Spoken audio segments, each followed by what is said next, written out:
let's talk about how to upgrade your PSP. One of the most important housekeeping chores you can do with your PSP is to make sure that you've got the latest firmware update.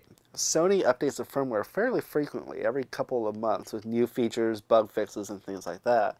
So you want to make sure that you've always got the latest one to enable more capabilities. First of all, make sure that you have a full battery. The PSP is very finicky about upgrading.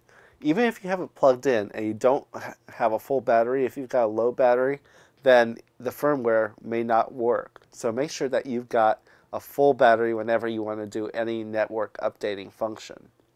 Then you're going to go to your network tab, and there's a network update icon that you want to select. You'll go ahead and select your connection. It's scanning for available networks right now.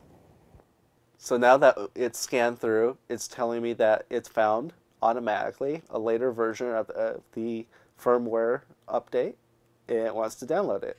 So I'm going to say yes. Let's go ahead and do that right now.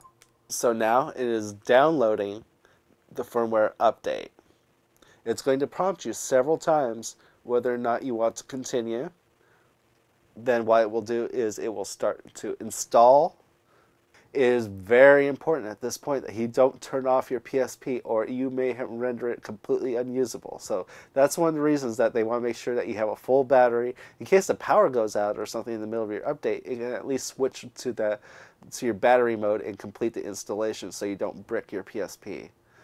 At that point, it's going to reboot, and you will have a freshly updated PSP.